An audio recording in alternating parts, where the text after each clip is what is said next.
by Masturbing, par Hugo Driesky. J'ai été retenu en otage dans un bus, une fois. Si, durant 8 longues minutes. N'allez pas croire à une prise d'otage terroriste genre État islamique ou quoi, hein. Non, c'était juste Charles Pasqua qui se masturbait, et c'était vraiment flippant. Avant que ça arrive, je fumais ma clope dans le fond du bus qui m'emmenait à la fac. Bon, c'est vrai, c'est pas le truc le plus malin à faire, le bus était bondé, les gens allaient au boulot, la gueule comme des pots de chambre, et moi, j'étais là mais j'avais quand même ouvert la fenêtre. Je ne faisais pas ça pour embêter ces braves gens. Je le faisais parce que je déteste fumer en marchant, et comme j'étais souvent en retard, je ne pouvais plus me permettre de traîner sur la route. À côté de moi il y avait une femme, avec les cheveux humides. En la regardant pour la première fois, un réflexe me fit plaindre son père et sa famille d'une manière générale. Elle me regardait avec son air de bulldog en colère. Monsieur. Au début, je ne répondais pas, mais ces cris risquaient d'alerter les autres usagers, plutôt dociles. Le chauffeur ne remarquait rien, mais, si la grosse me balançait, il me forcerait à descendre au prochain arrêt. Monsieur, éteignez votre cigarette, s'il vous plaît. Quoi? L'air appartient à tout le monde, monsieur. Et puis, il fait frais. Balancez cette clope par la fenêtre et fermez-la, ou j'avertis le chauffeur. Je ne voulais ni polluer la matinée des gens, ni faire des histoires, alors j'ai éteint ma clope. Je ne suis pas ce genre de type, je tenais juste à ma dose de nicotine, mais bref pas grave, la cigarette était presque terminée, en plus. Merci, monsieur. Et puis le bus a ralenti pour embarquer les passagers de l'arrêt suivant. Charles Pasqua est rentré dedans. J'étais tout au fond du bus mais j'ai tout de suite grillé qu'il était louche. Description rapide, gros, de taille moyenne, les joues tombantes, une tête pâle, diablement antipathique et foutrement patibulaire, avec de grosses cernes autour des yeux. Il portait un vieux costard cravate. Sa bedaine dépassait de sa chemise façonnable, et sa braguette était largement ouverte. Alors voilà, moi je bouge pas et lui il avance dans le bus en s'agrippant à la rampe rouge qui longe la rangée de sièges et là, sans crier gare, il plonge sa main gauche dans sa braguette et sort son mandrin. La grosse à côté de moi s'est mise à hurler d'indignation. Elle aurait mieux fait de rester couchée ce matin, j'ai pensé, celle-là. Imperturbable, Charles Pasqua commence à s'estiquer frénétiquement, sans gêne, en poussant des petits gémissements procurés par toute la volupté que peut occasionner ce genre de plaisir exhibitionniste. Franchement, j'étais furieux. Il était là, des enfants étaient également présents, et personne n'osait rien dire. Même ma grosse fluide voisine ne la ramenait plus. Bouche ouverte, yeux écarquillés, elle répétait stupidement « Oh mon Dieu, oh mon Dieu, oh mon Dieu ». Ça ne pouvait plus durer. Il fallait que je porte mes couilles. Il fallait que je prouve à cette poufiasse que je n'étais pas qu'un pollueur. Surtout qu'entre-temps, Charles Pasqua est venu s'asseoir entre nous deux, tranquillement. Il continuait à besogner sa poutre, large comme ma cuisse, me menaçait, j'avais trop peur de me prendre une giclée dans l'œil. Arrête mec, tu me fais mal au coude. Arrête, s'il te plaît. J'ai rien dit d'autre, je ne voulais pas trop parler. Un mec qui s'en tape une dans le bus, c'est qu'il a vraiment un gros problème. Il puait l'alcool, en plus. Alors, j'ai fait en sorte de ne pas le bousculer, de ne pas l'effrayer. Mon héroïsme risquait de se retourner contre moi à tout moment. Sauf que ma piètre réaction n'a laissé personne de marbre.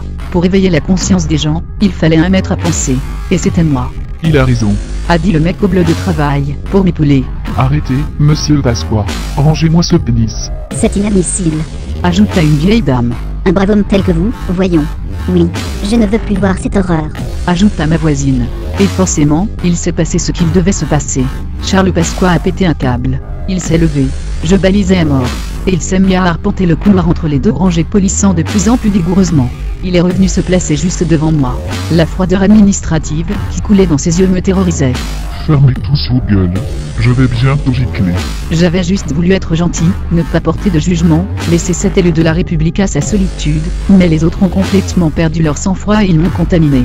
J'étais pas loin de perdre les pédales. Quand il s'est retourné vers moi, impénétrable, ma vie a défilé devant mes yeux. Je me suis levé sans le frôler, et j'ai gueulé d'un ton fébrile, « Calmez-vous, ou il va me gicler dessus. Restons calmes, faisons ce qu'il nous dit de faire, et il nous laissera tranquilles. » Sur ce, les gens se taisent, ma voisine tremble fortement, elle ne doit pas se faire arroser souvent. Charles Pasqua continue son ménage, et balaie chacun des passagers, en souriant, l'air victorieux. Il apprécie ce moment. Voilà, c'est mieux, continuez comme ça. Sa cadence vers croissante, sa queue va s'enflammer s'il continue à cette allure. Et il prend son pied, l'enfoiré. Ouais, c'est beaucoup mieux. Et il recommence à aller et venir en fixant les gens qui, comme moi, attendent l'escale suivante avec une certaine impatience. Il s'approche de ma voisine et lui demande de palper ses nichons. Pétrifiée, elle bégaye. Moi? Il valide. Oh mon Dieu. Elle esquisse un signe de croix et obéit à l'ordre de Charles Pasqua. Pour elle, pour son prochain, pour la France. L'ancien ministre se branle comme un malade, son blanc prend une teinte violacée. Je ne sais même pas si elle résistera à ses assauts. Les minutes passent comme des siècles, le bus n'a toujours pas atteint le prochain arrêt.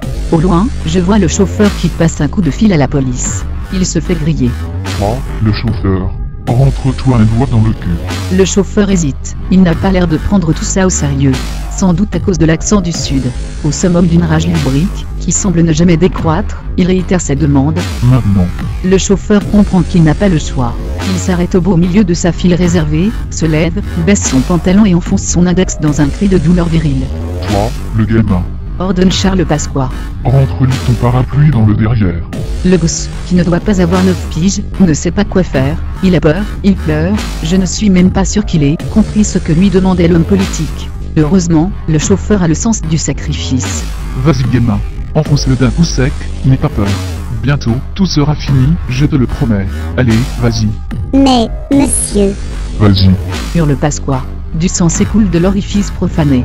Ma voisine gerbe dans son sac Carrefour, cependant que le pervers continue son mouvement. Son avant-bras ne cesse d'aller et venir, Zeralrook se montre de plus en plus saccadé, il va jouir bientôt, c'est sûr. Mais alors que je me croyais déjà sauvé, il se retourne vers moi et s'avance, tout doucement, son marteau-piqueur pointé sur mes poires. C'était chaud. Le piteux film de ma courte existence, repris là où je l'avais stoppé tout à l'heure. C'était d'un chiant. Charles Pasqua a tout lâché. Prends ça. Heureusement que le type en bleu de travail m'a sauvé. Il s'est levé en gueulant, puis chargeons-le. et il a chargé. Ils y sont tous allés, comme dans un film. Quelle solidarité. Un épais filament s'est dilaté dans l'air, j'ai tout vu en slow motion. J'ai esquivé, à la Matrix, au plus grand des calmes. C'est pas passé loin. Par contre, ma voisine n'a pas été assez rapide. C'était dégueulasse. Ça ne l'a pas tué, mais je suis sûr que ça lui a niqué la journée. Vous n'aurez pas une journée normale, si Charles Pasqua vient vous gicler au visage à 8 h du matin, sur la route de votre boulot de mort. C'est même sûr que c'est mort pour le reste de la journée. Elle était paniquée, complètement morte de trouille. Elle hurlait. Ça sentait mauvais, ça la brûlait. La pauvre. Même Pasqua l'a prise en pitié. Il est resté planté ainsi un instant, poutre en main, contemplant sa victime. Et puis il a subitement repris ses esprits, et il a remonté sa braguette, il avait l'air confus. Enfin, les portes s'ouvrirent. La plupart des gens se bousculèrent pour sortir. Moi j'étais assis, j'observais monsieur Pasqua qui, il a un taxi, toujours aussi désorienté. Une bosse se dessinait dans son pantalon. Il s'engouffra dans le véhicule et fila vers le boulevard Charles de Gaulle.